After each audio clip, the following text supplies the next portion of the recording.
The silence inside Eleanor Vance's penthouse was a physical weight, a pressure as palpable as the cool, conditioned air. From her panoramic windows overlooking Central Park, New York City sprawled out like a galaxy of electric jewels, vibrant and alive. Yet, from this height, it was all a silent film. The apartment itself was a monument to minimalist precision, a gallery of expensive, abstract art and cold, hard surfaces. There were no photographs on the gleaming tables, no sentimental clutter to soften the edges. It was a space designed for success, not for living. On this late autumn afternoon, the golden light streamed in, illuminating dust motes dancing in the air, the only sign of spontaneous life in a home that felt more like a corporate headquarters. The opulence was undeniable, but it was a lonely kingdom, and she was its solitary, isolated queen. Her one concession to a life outside of boardrooms and balance sheets was the dog leash she now clipped to the collar of her greyhound.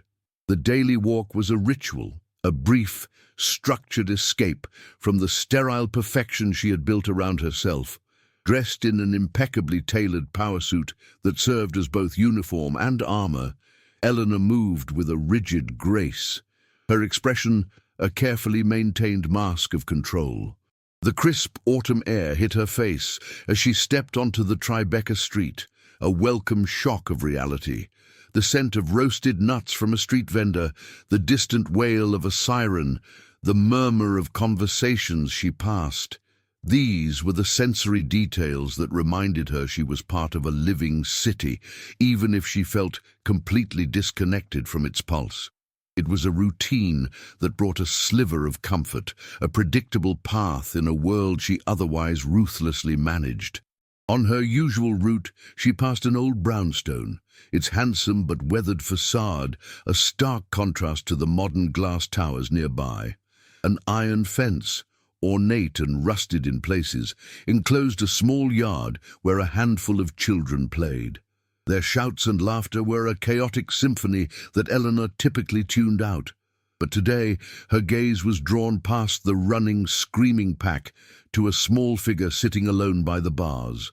A young boy, no older than 7, was completely absorbed in drawing patterns in the dirt with a stick. He looked up, and for a moment his large, curious brown eyes met hers. There was no plea in them, no hint of the tragedy that had surely brought him here. He simply saw her, and then, for a brief, stunning instant, he offered a shy, genuine smile before turning his attention back to the earth. That simple, unprompted gesture hit Eleanor with the force of a physical blow. It was a smile given freely, without expectation or agenda, a flash of pure, uncomplicated life. It was everything her world was not. She stopped dead on the sidewalk, the leather leash slack in her hand. A tremor started deep within her, a seismic crack in the emotional fortress she had spent decades constructing. The tears she had suppressed for years, through corporate takeovers and personal betrayals, finally broke free. They weren't tears of pity for the boy, but of a sudden, agonizing recognition of her own profound emptiness. He, with nothing, had offered her everything she lacked. Standing on that busy city sidewalk, the powerful CEO of Summit Retail was completely undone, not by a market crash or a business rival, but by a 7-year-old's smile through a fence. The walk back to her building was a blur. The city sounds faded into a low hum as the boy's smile replayed in her mind, a silent, looping film. Inside the sterile quiet of her penthouse, Eleanor dropped the leash on the marble floor. The dog, sensing the shift in her energy, whined softly and sat at a distance. She ignored the blinking lights on her phone, the urgent emails flooding her laptop screen. For the first time, the demands of her empire felt trivial, like distant noise from a world she no longer fully inhabited. Her hands trembled slightly as she picked up her phone, but her voice, when she spoke to her personal lawyer, was unnervingly clear. It was the same voice she used to close billion-dollar deals, stripped of all emotion except for a chilling, unshakable resolve. "I want to start adoption proceedings," she said, cutting him off before he could speak. Immediately. The initial response from the legal system was a wall of cold, methodical bureaucracy. Her lawyer, accustomed to corporate mergers and hostile takeovers, warned her that this was a different kind of battle, one fought not with capital, but with patience and scrutiny. The first hurdle was a social worker named Ms. Albright, a woman with tired eyes and a gaze that seemed to see straight through Eleanor's designer suit to the hollow space beneath. In their first meeting, Ms. Albright's questions were clinical, probing Eleanor's motivations with surgical precision. She asked about work-life balance, support systems, and emotional readiness. Eleanor answered with the polished efficiency of a quarterly report, but she could feel the woman's skepticism. It was clear that her wealth and power were not assets here. They were liabilities, painting her as a dilettante seeking a new, fashionable project. That night, sleep offered no escape. Eleanor was haunted by memories of her own childhood, a sprawling estate that was as emotionally barren as her current penthouse. Her parents were ghosts in tailored suits, their love measured in trust funds and tuition payments for the best boarding schools. They were architects of a business empire, but the blueprints for a family had been lost. She remembered sitting alone at a long dining table, the silence broken only by the ticking of a grandfather clock, waiting for parents who were always in a meeting, always closing a deal. The fear that coiled in her stomach was potent and familiar, the terror that she was just like them, that she was incapable of giving a child the one thing she herself had never received, dooming another small boy to a life of gilded loneliness. Her first formal visit to the group home felt like stepping onto another planet. The air was thick with the scent of disinfectant and simmering soup, a stark contrast to the custom-designed fragrance pumped through her own building. The sound was a constant, chaotic symphony of shouts, cries, and laughter. Miss Galbraith led her to a quiet corner of the playroom where Sam was sitting on the floor, meticulously arranging a small collection of bottle caps. He looked up at her, his brown eyes wide and curious, but not fearful. She learned he had been there for 3 years, ever since the highway accident that had claimed both his parents. His only possession from that life was a small, worn wooden car his father had carved for him, which he kept tucked safely in his pocket at all times. It was his anchor to a world he barely remembered. Eleanor sat stiffly on a child-sized plastic chair that felt absurdly fragile beneath her. She had brought a gift, a technologically advanced, remote-controlled car that cost more than most people's weekly groceries. She presented it with the awkwardness of someone handing over a business proposal. Sam looked at the shiny toy, then back at her, his expression unreadable. He didn't reach for it. Instead, his gaze fixed on the simple silver keychain hanging from her handbag, which glinted in the fluorescent light. He pointed a small finger at it. "It's shiny," he whispered, his first words to her. The expensive gift lay forgotten between them, a monument to her misunderstanding. She felt a flush of humiliation, realizing she had tried to buy a connection, to transact an emotion, and had failed completely. She didn't know the currency of this world. The background checks and interviews grew more invasive. Ms. Albright's questions felt like accusations. Did she have any experience with children? Did she understand the trauma Sam had endured? Her entire life, a carefully curated portfolio of success, was now being audited for its lack of humanity. Her long hours at the office were a red flag. Her single status was a concern. Her minimalist apartment was deemed unsuitable for a child's development. Each critique was a small, sharp cut to her pride. She, who could command boardrooms and sway markets, was being told she wasn't good enough to provide a home for one small boy. It's so hard to keep fighting when the very system designed to help seems determined to see you fail. If you believe stories like this deserve to be told, subscribing helps us continue to bring them to light. Defeat was not a concept Eleanor Vance entertained. Rebuffed by the system, she pivoted, applying her formidable intellect and resources to this new challenge. She began leaving the office at 5 o'clock sharp, an act that sent shockwaves through her executive team. Her evenings, once filled with market analysis and conference calls, were now spent in a different kind of study. She read books on childhood trauma, on attachment theory, on the nutritional needs of a 7-year-old.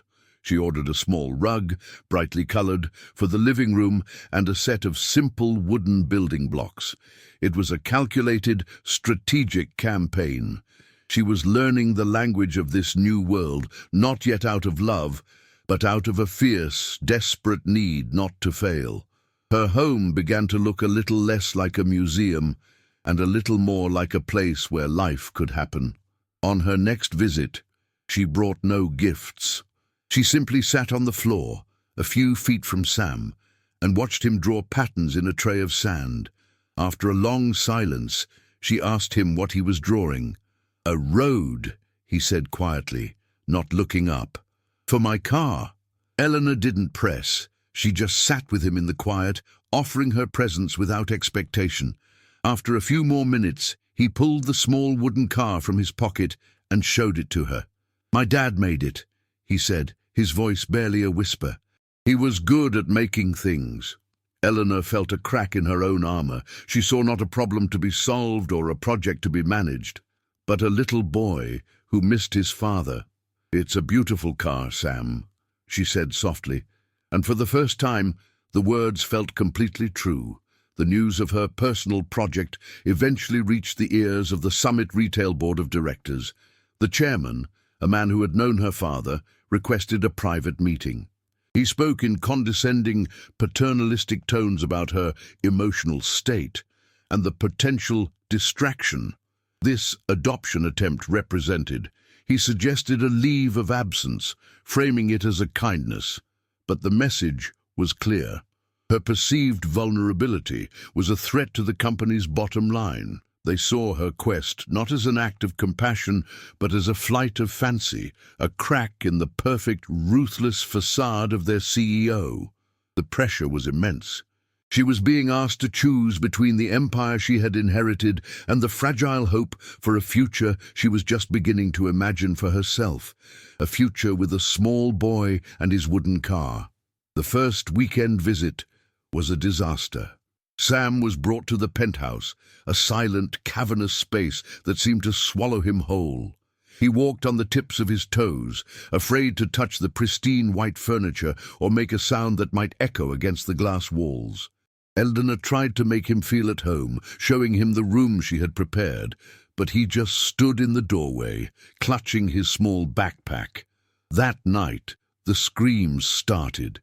He was thrashing in his bed, caught in the grip of a nightmare, crying out for his parents. Eleanor rushed into the room, her heart pounding against her ribs. She was completely frozen by a wave of pure terror. All her research, all her preparation, had not equipped her for this raw, visceral pain. She had no idea what to do. In that moment of panic, something shifted inside her. The CEO vanished, and a different instinct took over. She didn't call the social worker or a doctor. She simply sat on the edge of the bed and began to speak, her voice low and steady.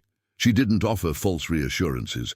Instead, she started describing the city lights outside the window, telling him how each tiny light was a car or a home with people inside. She pointed out the constellations of light that were bridges and buildings. She just talked, filling the vast, scary silence with her calm presence. Slowly, the boy's thrashing subsided.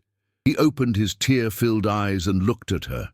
She reached out and took his small hand, and its warmth grounded her.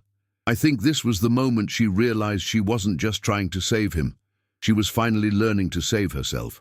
And if you feel that too, your subscription is what allows us to keep exploring these turning points. A few days later, Ms. Albright made an unannounced visit. Eleanor's heart sank, expecting the worst. The social worker walked through the apartment, her expression as unreadable as ever. But then She stopped in the living room. In the corner, on the new, colourful rug, was a half-finished structure of wooden blocks, a lopsided tower next to Sam's little wooden car. On the gleaming, stainless steel refrigerator, a single crayon-drawn picture of a smiling sun was held up by a magnet. It was a small, almost insignificant change, but in the sterile perfection of Eleanor's world, it was a revolution. Miss Albright looked at the drawing, then at Eleanor, and for the first time, the hard line of her mouth softened almost imperceptibly. She said nothing, but as she left, Eleanor felt a flicker of something she hadn't felt before, a fragile, terrifying sliver of hope. The final hearing was scheduled in a small, impersonal courtroom that smelled of old paper and stale coffee. It was the culmination of months of scrutiny, a final judgment on her fitness to be a mother. The board of directors had issued a formal ultimatum demanding she abandon the adoption or step down as CEO. They saw it as a final, erratic act, a liability they could no longer afford. Eleanor sat straight-backed on the hard wooden bench, her hands folded calmly in her lap. Sam sat beside her, his small legs dangling far above the floor, his hand occasionally reaching out to touch the fabric of her sleeve, as if for reassurance. Miss Albright sat across the room, her file open, her face a neutral mask. The air was thick with a quiet tension, the weight of a life hanging in the balance, a future to be decided not by market forces or profit margins, but by the cold, impartial letter of the law. The judge, a man with a weary face and a voice that droned with bureaucratic fatigue, reviewed the case file. He read aloud excerpts from Miss Albright's reports, a litany of concerns: Eleanor's demanding career, her lack of a traditional support network, the initial unsuitability of her home. Each word was a small, clinical blow, a public dissection of her perceived inadequacies. Eleanor did not flinch. She simply listened, her gaze fixed on the judge, her expression unreadable. When he finally looked up and asked if she had anything to say in her defense, a hush fell over the room. This was the moment, the culmination of her fight, not just against the system, but against the ghosts of her own past and the crushing expectations of her present. She felt Sam's small hand slip into hers, his grip tight and trusting. It was all the strength she needed. Eleanor rose to her feet, her voice clear and steady. Devoid of the sharp, commanding tone she used in the boardroom, it was softer, stripped of all artifice. "Your Honor," she began, her eyes meeting his directly, "everything in that report is true. My life was a fortress of solitude and success. I did not know how to comfort a child. I did not understand trauma. I only understood targets and strategies and acquisitions." She paused, taking a breath that seemed to draw in all the oxygen in the room. "I thought this was another acquisition, a project, but I was wrong. I wasn't acquiring a son. I was being rescued by one.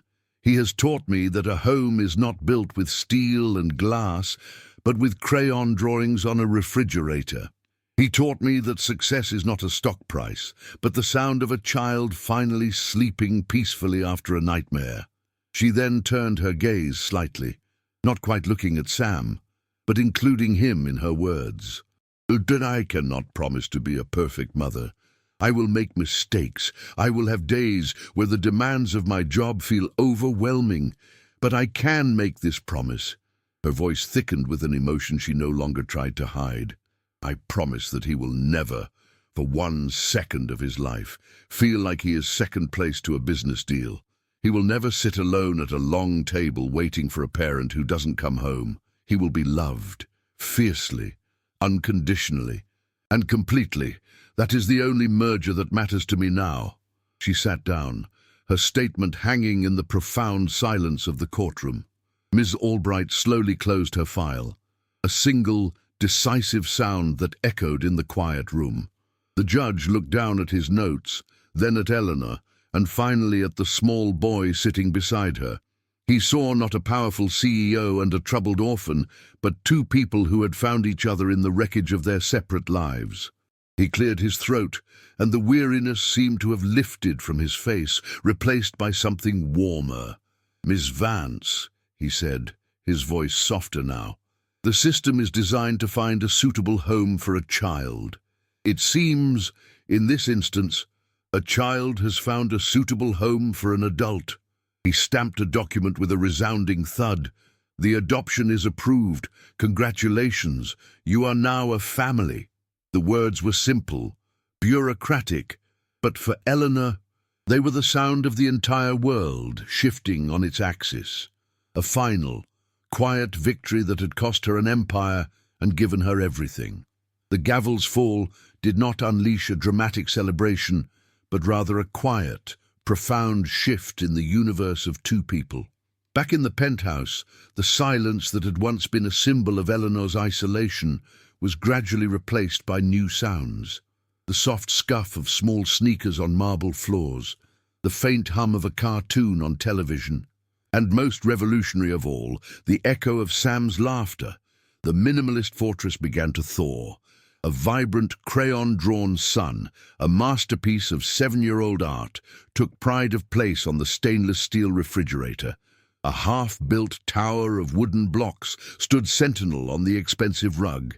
Eleanor found herself reorganizing her entire schedule, not around market openings, but around school pickups and bedtime stories. She was no longer the solitary queen of a sterile kingdom. She was simply a mother, learning the topography of a small boy's heart, a territory far more complex and rewarding than any corporate balance sheet. The board's ultimatum had been a bluff, and when faced with her unshakable resolve, they folded. But Eleanor's return to Summit Retail was not a return to the status quo. The ruthless CEO was gone, replaced by a leader who listened with a new kind of empathy. She implemented family-friendly policies that shocked the old guard, but revitalized the company culture. Her greatest project, however, took shape outside the boardroom. Using her formidable resources and logistical genius, she established the Fresh Start Foundation, an organization dedicated to renovating group homes and streamlining the bureaucratic labyrinth of the adoption system. It wasn't charity. It was an act of profound purpose, a way to dismantle the very walls of the system that had almost kept her and Sam apart. She was building a legacy not of profit, but of possibility for hundreds of other children waiting for their own smile through the bars. One evening, as the city lights began to sparkle like fallen stars outside the panoramic window, Eleanor sat on the floor with Sam, helping him piece together a jigsaw puzzle of the solar system. He pointed to a picture of Saturn.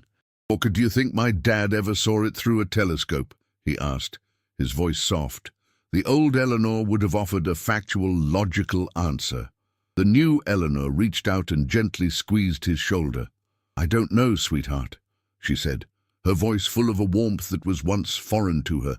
"But I know he would be so proud of the wonderful boy who is curious about the stars." In that simple exchange, devoid of strategy or agenda, she felt a sense of accomplishment more potent than any billion-dollar acquisition.